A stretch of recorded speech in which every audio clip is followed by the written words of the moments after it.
Hello, मेरा नाम गगन है और जो क्लास 7th की न्यू एनसीईआरटी बुक आई है, गनीता प्रकाश, उसका जो सेकंड पार्ट है, उसका चैप्टर 1 अपन पढ़ रहे हैं, ज्योमेट्रिक ट्विन्स, क्लास 7th का। तो इसमें क्या होता है, पहले अपन वर्ड बाय वर्ड समझेंगे, पूरा डिटेल में चैप्टर समझेंगे। ज्योमेट्रिक का मतलब क्या होता है, पहले ये समझते हैं। देखो, ज्योमेट्रिक जो वर्ड है, वो दो वर्ड से मिलके बना है।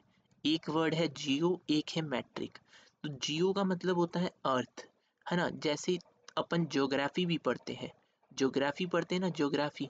ज्योग्राफी में क्या होता है, अर्थ के बारे में, अर्थ के या कुछ उसके ग्राफ्स आते हैं, है ना। दूसरे भी ग्राफ्स आते हैं, मतलब एक तरीके से जो अपना जितनी भी चीज़ें एग्जिस्ट है, जितने भी शेप्स एग्जिस्ट है, जैसे ट्रायंगल हो गया, स्क्वायर हो गया, या कोई टेढ़े मेढ़े शेप भी है ना, ऐसी भी शेप है, तो उनको अपन क्या करते हैं, पढ़ेंगे, है ना। अब उनका क्या पढ़ेंगे अपन, मैट्रिक पढ़ेंगे। मैट्रिक मतलब होता है मेजरमेंट, मैट्रिक मतलब होता है मेजरमेंट। तो उनका अपन मेजरमेंट या उनसे रिलेटेड जो चीज़ें हैं, वो इसमें पढ़ते हैं ज्योमेट्री में, ठीक है। अब ज्योमेट्रिक ट्विन्स का मतलब है, देखो, ट्विन्स का मतलब होता है जुड़वा, ट्विन्स का मतलब होता है जुड़वा, है ना। जैसे बोलते हैं उस उनकी ट्विन्स, उनके यहाँ ट्विन्स बच्चे पैदा हुए, यानी कि ट्विन्स यानी कि जुड़वा बच्चे पैदा हुए। तो ट्विन्स का मतलब होता है जुड़वा। ज्योमेट्रिक ट्विन्स का मतलब होगा दो फिगर जो एक जैसे दिख रहे हो या जुड़वा हो, है ना। अब वो उनको दिखने के लिए क्या क्या कंडीशंस होती है, वो अपन इस फिगर में, इस चैप्टर में पढ़ेंगे। तो अब क्या है, पहले ये कह रहा है the symbol on this sign board needs to be recreated on another board. ये जो सिंबल बन रखा है साइन बोर्ड पे, ये वापस से अगर अपने को बनाना हो किसी बोर्ड पे, है ना, तो अपन क्या करेंगे, how do we do it. एक सेकंड, कलर चेंज कर लेता हूँ। तो ये बोलते हैं how do we do it, how do we do it. तो one way is to trace the outline of this symbol. एक तरीका क्या है, अपन इसका जो अपना फिगर दे रखा है ट्रेस साइन बोर्ड पे, उसकी आउटलाइन क्या करे, ट्रेस कर ले। ट्रेस कर ले मतलब होता है ट्रेसिंग पेपर पे ट्रेस कर ले, मतलब ये पेपर यहाँ आके रखें, है ना, और वो फिर थोड़ा ट्रांसपेरेंसी से दिख जाएगा कि ये इतना है, और फिर अपन उसको ट्रेस कर ले, और फिर यही चीज़ अपन यहाँ पे जाके बना ले सेम टू सेम, और ये पूरी बन जाएगी, है ना।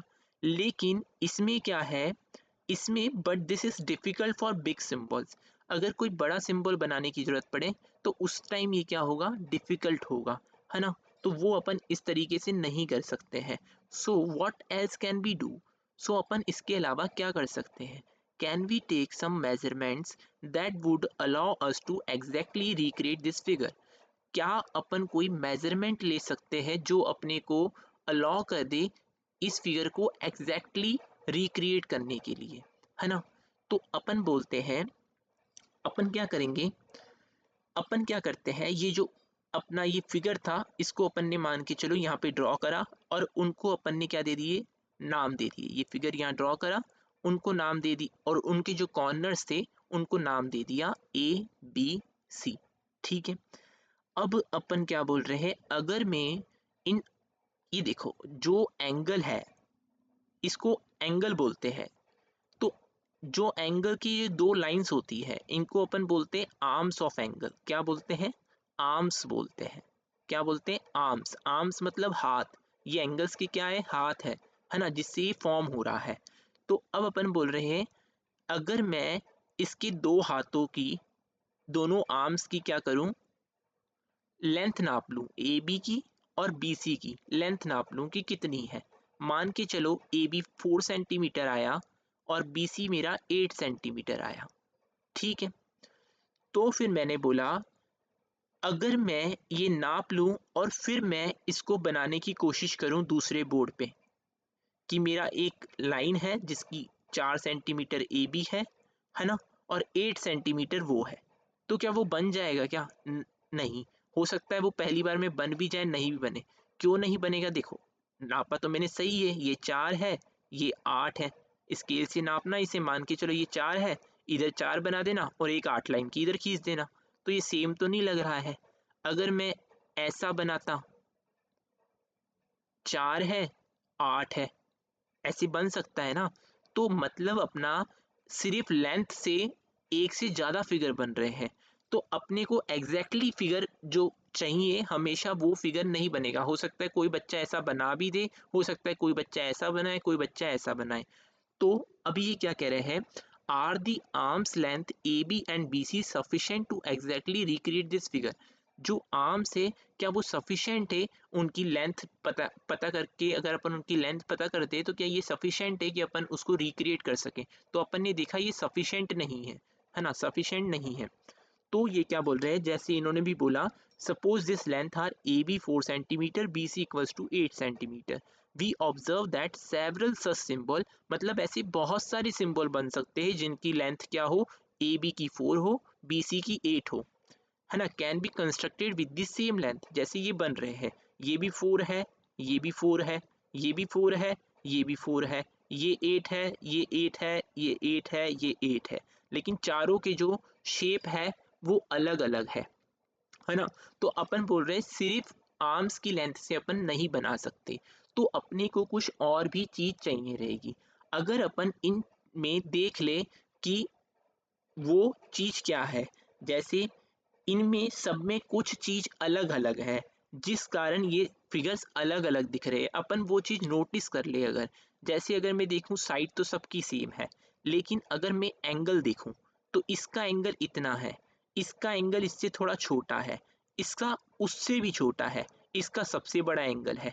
तो मैं बोलूं इनका एंगल डिफरेंट है। अगर मैं एंगल ही सेम कर दूं, अगर मैं इस वाले को थोड़ा और छोटा, जैसे ये वाला छोटा था तो इस वाले को थोड़ा और बड़ा कर दूं, और फिर जैसे इस वाले को थोड़ा बड़ा करके ऐसा बना दूं, फिर इसको यहाँ पे रख के देखूं, तो ये दोनों सेम दिखेंगे ना मेरे को, है ना। ये भी 4 है, ये भी 4 है, और एंगल भी सेम है, तो मैं बोलूँगा कि हाँ ये क्या है, सेम है। तो ये बोल रहे हैं to get the exact replica. Replica मतलब होता है कॉपी, रेप्लिका मतलब क्या होता है, कॉपी, है ना। Would it help to take any other measurement. So अगर अपने को रेप्लिका चाहिए मतलब एग्जैक्ट कॉपी चाहिए, तो क्या अपने को कोई और भी मेजरमेंट लेना पड़ेगा। तो अपन ने अभी देखा अगर मैं एंगल का भी मेजरमेंट लेता हूँ, है ना, तो मेरे को हो सकता है ये सेम फिगर मिल जाए। तो ये क्या बोल रहे हैं, measure of angle A B C along with the two arm, है ना।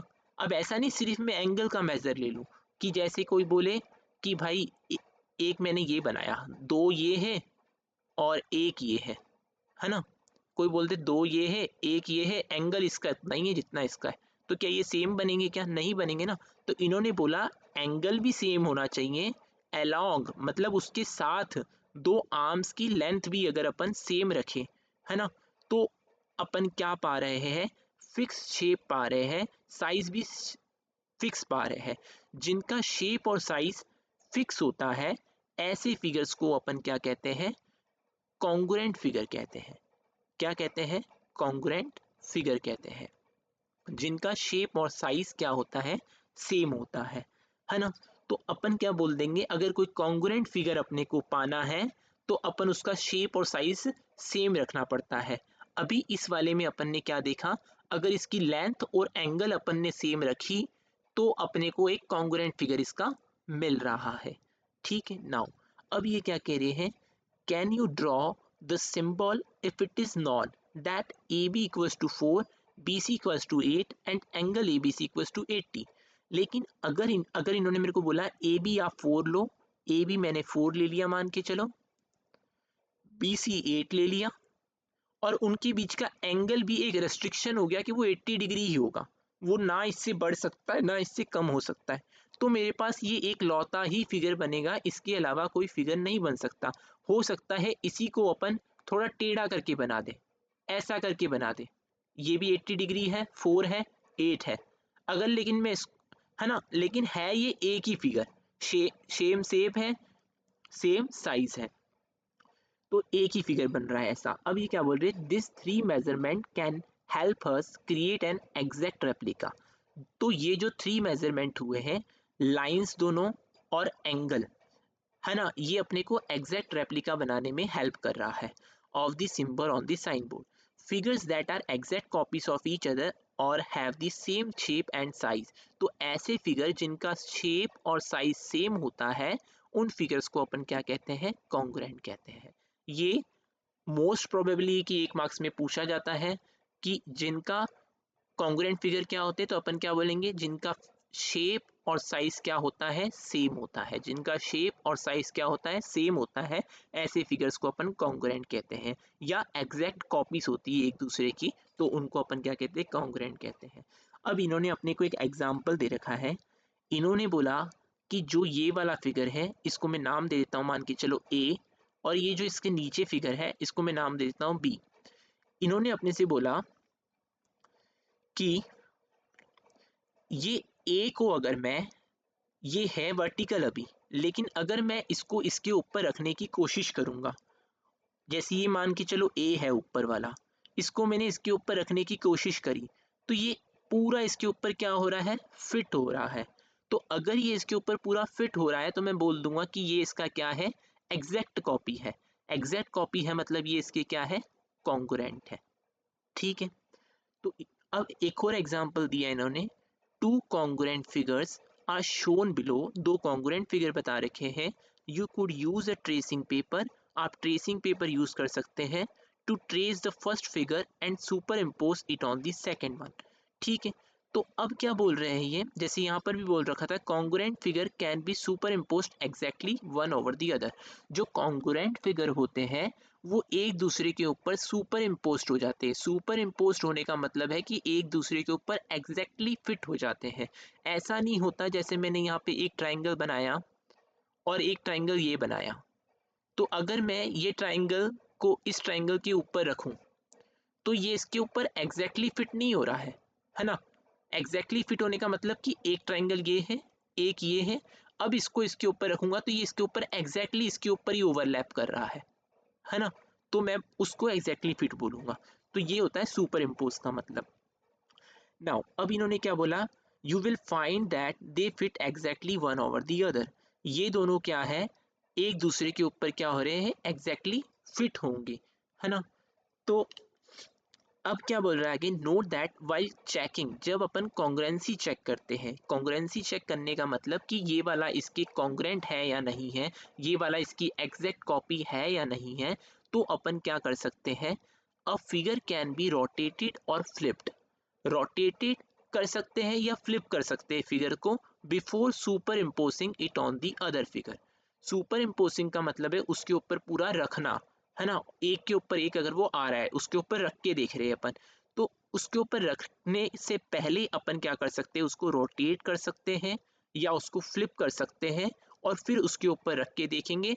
अगर वो पूरा सेम आ रहा है तो अपन बोल देंगे कि वो क्या है, कॉन्ग्रुएंट है। अगर वो सेम नहीं आ रहा तो अपन बोल देंगे वो कॉन्ग्रुएंट नहीं है। जैसे अभी इन्होंने दो वर्ड बोले हैं, रोटेट और फ्लिप। तो देखो इनमें अंतर क्या होता है रोटेट और फ्लिप में। देखो यहाँ पे तो रोटेट करने की जरूरत नहीं है, इस फिगर को मैं ऐसे उठा के यहाँ पे रखूंगा तो दिख रहा है ये इसके ऊपर आ जाएगा। लेकिन अब इन्होंने जो दो एग्जाम्पल यहाँ पे दे रखे हैं, है ना।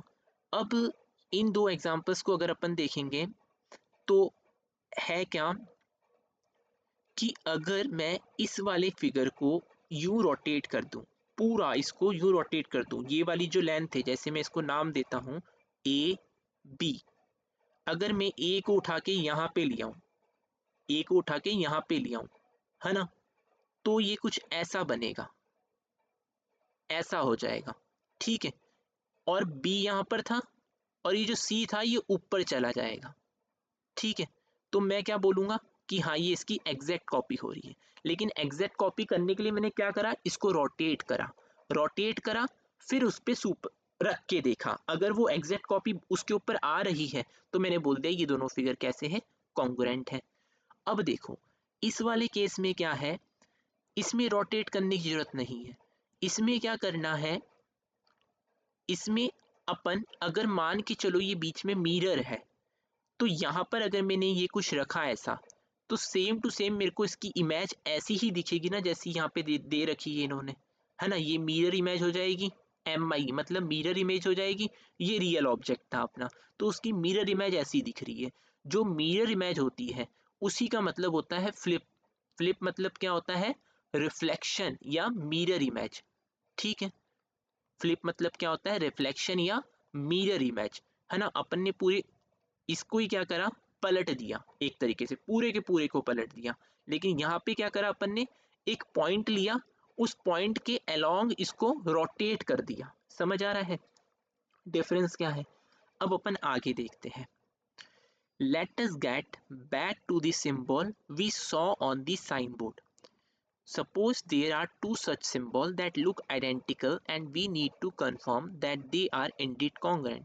तो अब ये कह रहा है जैसा अपन ने सिंबल देखा था साइन बोर्ड पे, वापस उसी पे आ जाओ। सपोज मान के चलो ऐसे दो सिंबल है ना, जो आइडेंटिकल है लेकिन अपने को कंफर्म करना है कि वो कॉन्ग्रेंट है। तो किस तरीके से अपन कंफर्म करेंगे, तो अपन ने अभी देखा, अगर मैं मान लूँ इसकी लेंथ नापूं और इसकी लेंथ नापूं, अगर ये दोनों लेंथ सेम आ रही है ना, और ये वाली लेंथ भी नाप ली, ये दोनों लेंथ भी सेम आ रही है, तो क्या मैं कह सकता हूँ कि ये कॉन्ग्रेंट है। मैंने देखा अभी कि अगर सेम लेंथ का मैं ऐसा भी बना सकता हूँ, है ना, तो मैं नहीं कह सकता। तो ये कह रहे हैं if it is known that both symbols have the same arm length, अगर अपने को पता हो दोनों सिम्बल्स की आर्म लेंथ सेम है, can it be concluded that the two symbols are congruent, क्या अपन बता सकते हैं कि दोनों सिंबल कॉन्ग्रेंट हैं। तो अपन नहीं बता सकते, है ना, अपन नहीं बता सकते। So we have seen that there can exist several such non-congruent figure। अपन ने अभी देखा था ऐसे बहुत सारे नॉन कॉन्ग्रेंट फिगर एग्जिस्ट कर रहे हैं, जैसे ये चारों जिनकी लेंथ क्या है, आर्म्स की सेम है ना, लेकिन वो कैसे है, नॉन कॉन्ग्रेंट है। तो अब ये बोल रहा है non congruent figures with different angles, इनके एंगल्स के साथ डिफरेंस था। तो fixing the angle determine the shape and size of the figure, अगर अपन एंगल भी दोनों का नाप ले और वो फिक्स सेम आ रहा है, मतलब फिर अपन बता सकते हैं कि ये इनका शेप और साइज सेम है या नहीं है, फिर अपन बता सकते हैं कि कॉन्ग्रेंट है या नहीं है। So if both symbol have the same arm length and angle, arms की लेंथ और एंगल्स सेम होते हैं, तो अपन बोल सकते हैं कि वो कैसे है, कॉन्ग्रुएंट है। ठीक है, तो यहाँ पे खत्म हुआ। अपन पहला क्वेश्चन कर लेते हैं।